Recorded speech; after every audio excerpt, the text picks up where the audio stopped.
Las historias de zombies tuvieron un gran auge hace algunos años, concretamente entre las primeras 2 décadas de este milenio. Podemos encontrar muchos causantes como franquicias como The Walking Dead, Resident Evil y muchas más que dominaron durante algún tiempo al cine, la televisión, los videojuegos y por supuesto los cómics. Una época que seguramente disfrutó George Romero y todos los seguidores de la zombificación. Sinceramente, nunca tuve la fiebre por los zombies que muchos amigos sí. Disfruté de Marvel Zombies como cualquiera y me encantaba jugar plantas contra zombies, pero de ahí en fuera realmente nunca fui un gran fanático de los muertos vivientes y no recuerdo que alguna de estas historias me haya encantado tanto. No obstante, siempre son obras que llaman la atención por apelar al suspenso y a nuestro sentido de supervivencia, y en esta ocasión veremos un tipo de zombie muy diferente. Revival es una serie de cómics de terror y ciencia ficción, aunque yo añadiría suspenso y misterio detectivesco a esta mezcla, creada por el escritor Tim Seeley y por el artista Mike Norton, con colores de Mark Egalt y portadas de Jenny Frison.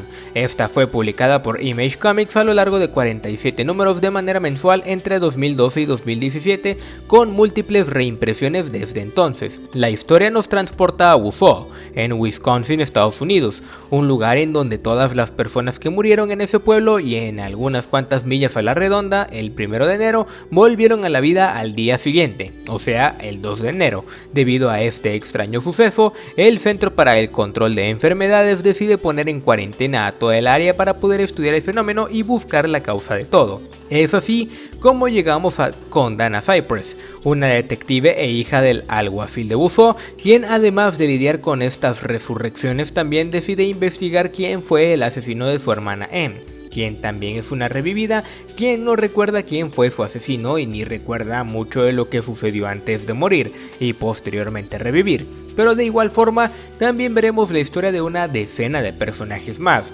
algunos con más relevancia que otros, pero que finalmente en su mayoría se centran en la oficial Cypress y su familia. Según lo que he investigado de esta historia, los creadores de Revival pretendían mostrar una historia diferente sobre los zombies y lo lograron en gran parte, ya que sus revividos tienen una identidad propia y sí saben diferenciarse de muchos otros muertos vivientes. Aquí prácticamente son humanos que no pueden morir, más que de una forma demasiado específica que no revelaré para evitar spoilers. Sin embargo, esta no la consideraría una historia de terror, a pesar de estar incluida oficialmente en este género por la editorial.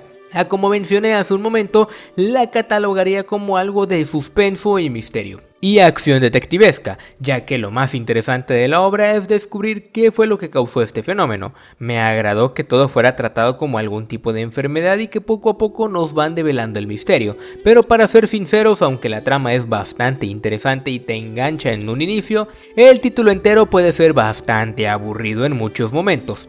Hay capítulos enteros que no cuentan con absolutamente nada de acción ni en lo que sucede nada relevante para la historia.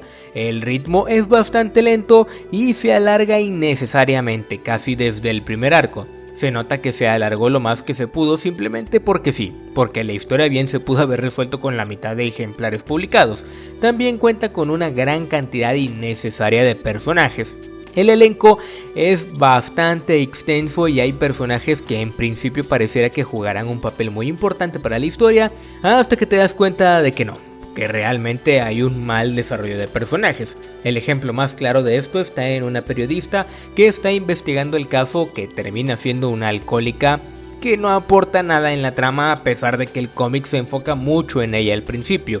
Y no solo es ella, ya que hay muchos personajes así, y lo estresante es que hay capítulos enteros centrados en ellos cuando al final no aportan nada, absolutamente nada a la historia principal, y ni siquiera tienen un buen cierre por sí solas como tramas secundarias. Hay muchos momentos inconclusos, como un pequeño ataque de celos entre Dana y su ex esposo, algo que no tiene nada de sentido porque ambos llevan tiempo separados y cada quien tiene a su propia pareja, pero hey, hagamos un conflicto súper forzado solo porque sí. ¿Y saben a dónde llegó todo esto?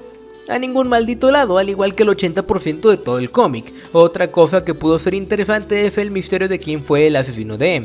El final no es tan predecible como creí que sería, pero tampoco es tan alucinante o sorprendente, simplemente deja de desear porque su identidad, aunque inesperada, tampoco nos hace mucho sentido a pesar de las explicaciones que nos brindaron a lo largo de la segunda mitad de la historia. Lo que sí debo alabar es que el final no se siente apresurado, sino que se va dando poco a poco y de manera orgánica. La verdad, no es malo, pero como el resto de la serie me aburrió en muchos momentos y muchas cosas del ritmo narrativo y de la historia en sí no me gustaron, pues tampoco lo considero un gran final, porque aunque sí es claro y cierra con todo, finalmente no salvó que la serie en general sea bastante mala en muchos aspectos. El arte es bueno, con un estilo crudo y oscuro nos ilustra a la perfección la realidad que se vive en el pueblo de los resucitados.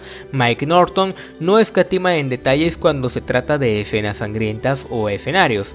Del diseño de personajes no es algo nuevo para una historia de muertos vivientes, cumple con su objetivo mostrándonos que cada personaje tiene una historia que contar y eso lo vemos reflejado en cada una de sus heridas.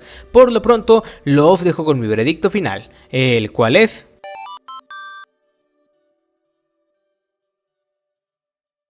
No entiendo cómo fue que terminé por leer los 47 números de esta serie, porque a como iba era para que la abandonara desde la mitad de la historia. Sin embargo, ya lo hice, así que no hay marcha atrás.